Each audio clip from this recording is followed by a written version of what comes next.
Home Affairs Minister Aaron Motsoaledi has slammed Dr Nandipha Magudumana's urgent application to have her arrest in Tanzania declared unlawful. Magudumana, who is accused of assisting convicted rapist and murderer Thabo Bester to escape from Mangaung Prison a year ago, also claims that she was abducted. In her court application, she states that she wants to be released from prison immediately and she wants a judge to declare all orders and warrants against her null and void. Let's unpack this further. We're joined this morning by the Home Affairs Minister, Dr Aaron Motsoaledi, joins us via our video link this morning. Minister, it's great to see you. Thanks very much indeed for coming on. I think as a point of clarity, I want to start our interview with the following question. What processes were invoked to deport Nandipha Magudumana back to South Africa? I'm asking you this, Minister, because it appears it's still unclear what happened in Tanzania and what she and Thabo Bester, or let's stay with Magudumana, what she was arrested for. Because on the 8th of April, the police minister told us that they were not arrested for being in Tanzania illegally. He said it was discovered only after their arrest they had been in that country illegally. So can you just take us back, Minister? What processes were invoked to deport them and why were they arrested? Good morning, Michelle. I'm sure you will expect me to outline our side of the story. When the news broke that Nandipha and Thabo Bester are in Tanzania, the police dispatched a police plane to go there, and we asked for space for one of the officials of Home Affairs for purposes of identification, of course. Mm-hmm. And the official left. When they were there, after doing fingerprints, the Tanzanian government declared them illegal immigrants in Tanzania, both of them. They signed a form which is called a prohibition form. They were prohibited immigrants, and the Tanzanian government declared that they want them to leave the country within 3 days. And they also declared that they will never hand them over to police or to any vehicle that belongs to the South African police or the army, because that will be, internationally, it will be read as a rendition. And they said they can only hand them over to immigration officials because they are now deporting them. They deport them out of the country. As you are aware, immigration officials are in Home Affairs. So we were forced within a very short space of time to acquire the services of a chartered flight and then put immigration officials in that chartered flight, rush to Tanzania, whereby the Tanzanians handed them over to the High Commission of South Africa in Tanzania, and the High Commissioner handed them over to Home Affairs immigration officials. We were not surprised, Michelle, by this process because that's exactly what we do in South Africa. So when they refused to hand them over to a plane that is already in Tanzania on the basis that it belongs to police, we fully understood it because that's what we do. When we arrest somebody who is illegal in South Africa, we send them to Lindela Repatriation Center. Then we call the ambassador or the High Commissioner of that country to announce to them that these are the people from their country, and they must help to identify them and accept that they are going to be deported. Then we get we hire transport. If they are from far countries like DRC and Ethiopia, etc., we hire a chartered flight. And when we arrive in that country, we hand them only to immigration officials and to nobody else. Mm-hmm. If it is land transport, for instance, when we deport them to countries like Zimbabwe, we arrive at Bait Bridge and hand them over to the other side to Zimbabwean immigration officials. This is the process which was asked for us by the Tanzanian government, and that's exactly what we have done. Yeah. I'm a bit confused by just the timeline of the arrest, Minister, because as I understand it, the notice to prohibited immigrant that was issued to Nandipha Magudumana was handed out on the 12th of April, and that was 5 days after she was arrested.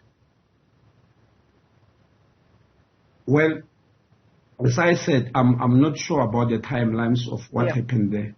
Our official left on Sunday, the 9th of April, And then when he arrived there, he phoned us immediately and told us that they've taken fingerprints to check that this is the same person who was incarcerated in Blue Phone Correctional Service Facility.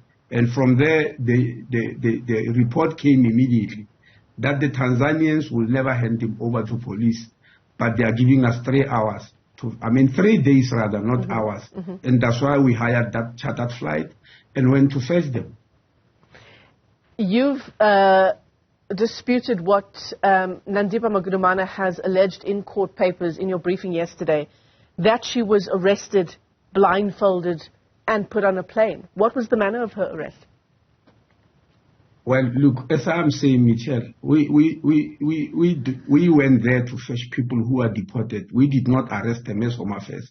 And I think most of the questions about arrest and all that, you must send them over to police. On our side, I am telling you, and I'm repeating that, after we received the notice that they are prohibited immigrants and can and must leave Tanzania within 3 days and can only be handed over to immigration officials. When our chartered flight arrived there with immigration officials, they were handed over to the High Commissioner of South Africa in Tanzania, who handed them over to our immigration officials. That is our part of the story. The other part, I'm afraid, you might have to ask police. Let's stay with your portfolio then, Minister. Why is Nandipha Magudumana then not charged with contravening South African immigration laws when she left the country illegally? Well, on our side, we are leaving the police and the NPA prefer charges and decide what they are charging them on. And once they decide and they want documents from us, we will hand them over the documents. As far as we are concerned, they were declared illegal immigrants in Tanzania, and leaving the country illegally is part of a criminal offense. The charges are not preferred by Home Affairs, they are always preferred by police. Like in the case of Bushiri, Michelle, you remember that Home Affairs was being chased around while Bushiri escaped. But the investigation was in the hands of police and other law enforcement agencies, not Home Affairs, because it was a criminal offense to do what Bushiri did. So this time around, it was also a criminal offense for them to do what they've done, and it's for the police to decide. So fair to say that should certainly be on the charge sheet. Minister, you're not a respondent in the court papers, the urgent court papers that Nandipha Magudumana has filed for her immediate release. What do you make of that, and what are your next steps insofar as your involvement in that court application is concerned? Well, it's common cause, Michelle, that we had, like any other person, when the news were broken on Friday, that Dr Nandipha Magudumana is going to court on an urgent basis to declare her arrest null and void. And because she said she was abducted. And remember, we are the people who went to fetch her in Tanzania. So if any abduction took place, it could be involving or affecting us. But we were shocked on Sunday afternoon when we received the court papers, when we saw them, because they were not, we were not cited, they were not sent to us, but we happened to see them. And we found that we were not cited, and we found this very curious. How are we not cited when we were at the center of this whole thing? That's why we immediately on Sunday wrote to their lawyers to raise this fact and say we want to be enjoined into this case, because otherwise the case will be fatal without us. How is the case going to be spoken about in a situation where we were deeply involved and yet we are not cited? So we demanded to be cited in the case. Failing which will challenge this case to see, the sitting of this case on Thursday, because we were asking that please enjoin us because we were involved, we want to respond for ourselves. As you say, that case is in court on Thursday. Home Affairs Minister Dr Aaron Motsoaledi, let me thank you for your time this morning, giving us the latest on the Thabo Bester saga.